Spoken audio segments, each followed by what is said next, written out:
Welcome to MojoPlays, and today we're taking a look at the 10 most difficult levels featured in Doom: The Dark Ages. It may be the easiest Doom ever made, but it still has its challenges.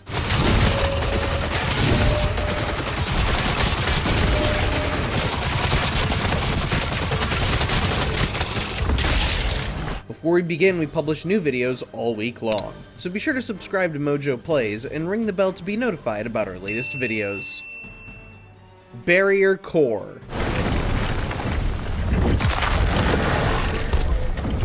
Now, in general, the mech levels aren't all that hard after this point in the game. However, when you're being introduced to the mech's mechanics in Barrier Core, there might be a slight learning curve for some folks.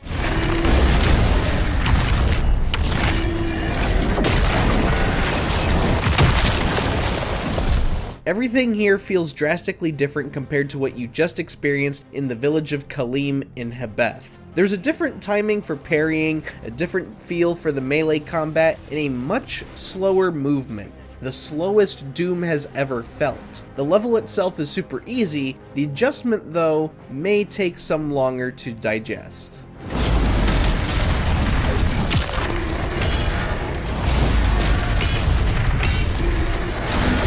Siege Part 1.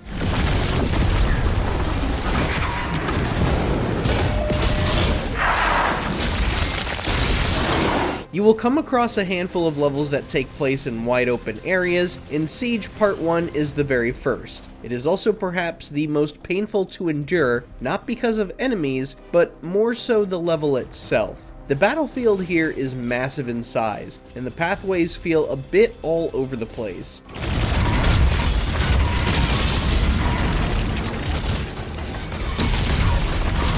It can be easy to get lost in one area or get completely turned around while heading to another objective. Overall, Siege Part 1 is going to test your patience when navigating the land and looking for secrets. Honestly, we wouldn't be surprised if this is the level that filters people out because of how weak and annoying this level is.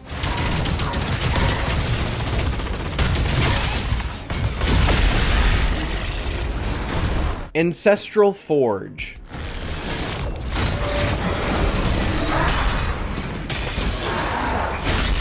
Full admittance, the Ancestral Forge is probably one of the coolest levels in Doom: The Dark Ages in terms of concept and visuals.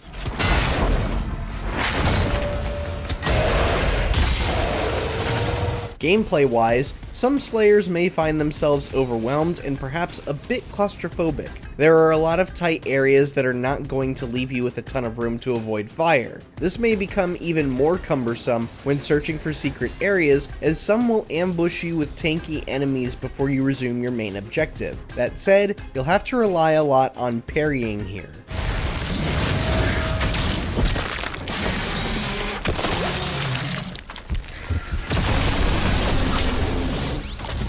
The Forsaken Plains.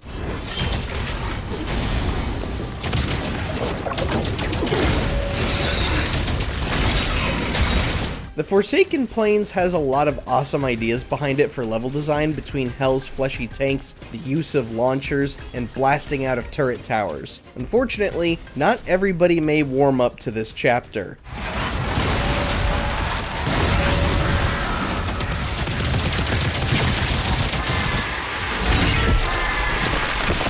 Much like Siege Part 1, the Forsaken Plains have a few rooms that make it very easy to get yourself turned around in or disoriented. Did I come from that way or that way? Wait, wasn't I just here? Once again, you'll have to constantly refer to your map just to get to the main objective.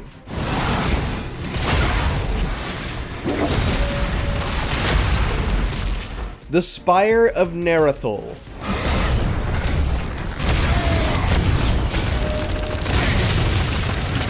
For the first level of the Cosmic Realm portion of the game, the Spire of Narithol may prove tricky for some players. However, we're not saying that because of the new iteration of the Kako Demon or even the introduction of the Komodo here.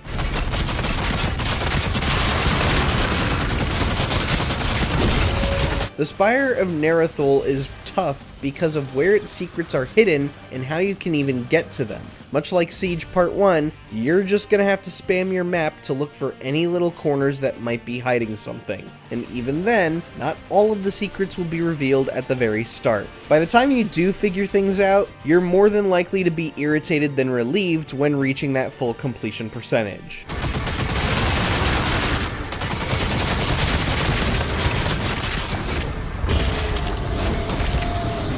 The City of Narithol.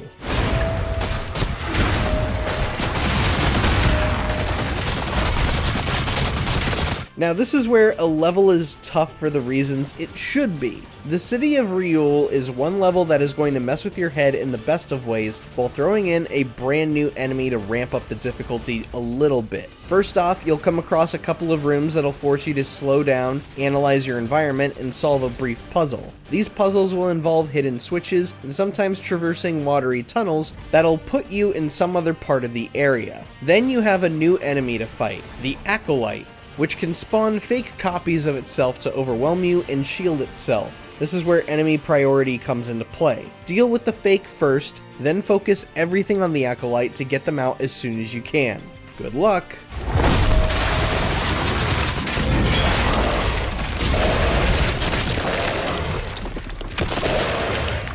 The Belly of the Beast.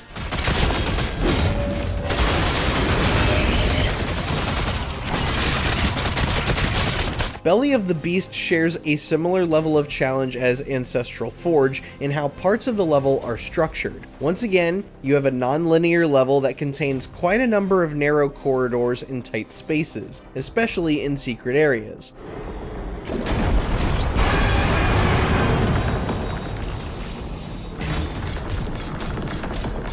But the one gimmick that makes it even tougher is the presence of acidic puddles. Doom is no stranger to this gimmick, as older Doom games have featured this hazard. The Dark Ages, on the other hand, is a bit more particular with where its acid puddles are placed. In other words, this is a level where you very much have to mind your step.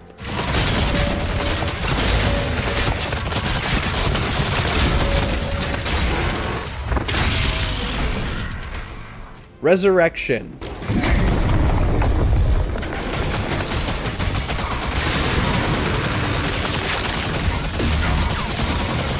Not to beat a dead horse with messy level design, but Resurrection is yet another example of how haphazardly thrown together Doom the Dark Ages is. In the beginning, things are fairly linear in their design. There are some parts that are more open, but once things start looping back around and you start realizing how many secrets you're missing, that's where Resurrection becomes a bit of a headache.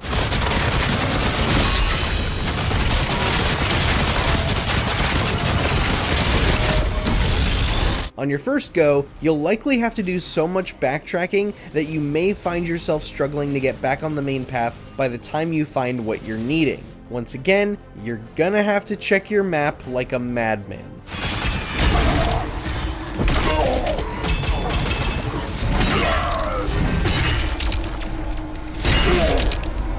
Final battle.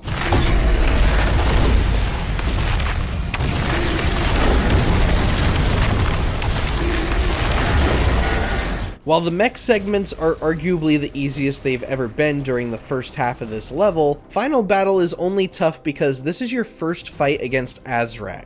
It's a boss you've never faced before, and he comes in two distinct phases. Thankfully, the first phase isn't all that egregious, as some of his attacks are similar to the Agadon Hunter and the Komodo.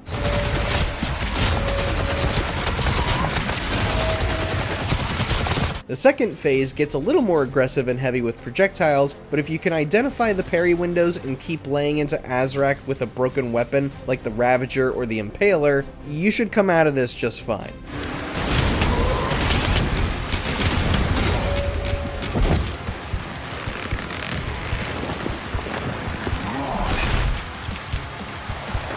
And lastly, Reckoning.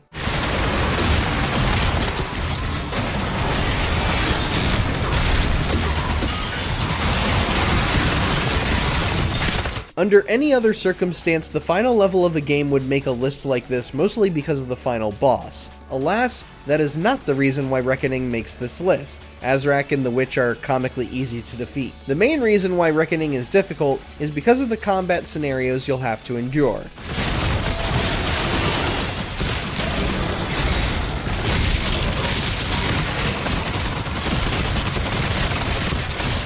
There are a handful of small areas that get packed with beefy enemies. As for the wider rooms, you can expect almost every tanky enemy to make an appearance here, from the Valkyrie to the Agadon Hunter to the Cosmic Barons. Hope you've saved some bolts for your BFC.